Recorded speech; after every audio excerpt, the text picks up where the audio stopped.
Yung 120 pesos nyo, gawin nating masarap na ulam na kasya sa 3 katao. Pero baka ayaw nyo kasi chicken feet ito. Sauce pa lang malasang malasa na. Kaya sulit na sulit ang 120 pesos mo dito. Tingnan nyo naman guys oh. Parang lechon ang itsura pero pinirito lang pala. Bale, kalahating kilo ang binili ko at nagkakahalaga ng 60 pesos ito. Kung mapapansin nyo yung mga non-stick pan ko, kulay puti ang mga ito. Tapos, isang set na ang binili ko na nagkakahalaga ng 1,000 mahigit ang presyo. Kaya kung gusto nyo din bumili nito, ilalagay ko lang sa comment section para maka-order din kayo.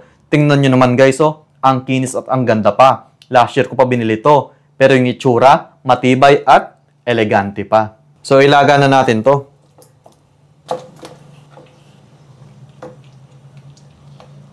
Kapag medyo malambot na, i-drain natin at palamigin.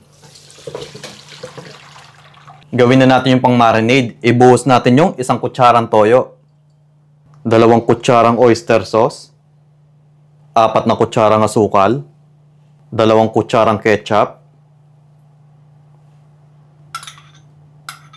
5 pirasong bawang, 1 pirasong sibuyas, kalahating kutsaritang paminta, 1 kutsarang mantika, at yung Sprite.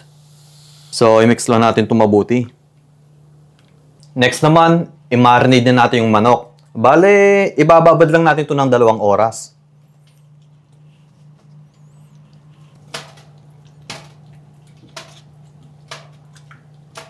Sunod naman, pirituhin na natin.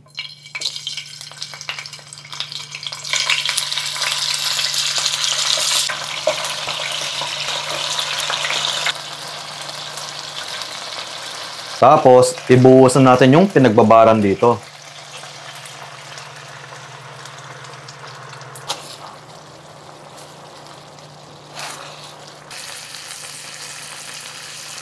So yun guys, bale pinatuyo lang natin yung sauce dito. O di ba? Kapit na kapit talaga yung lasa. Grabe, itsura pa lang nakakatakam na.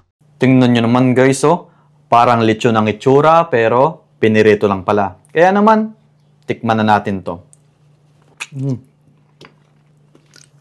Heto ang hassle dito.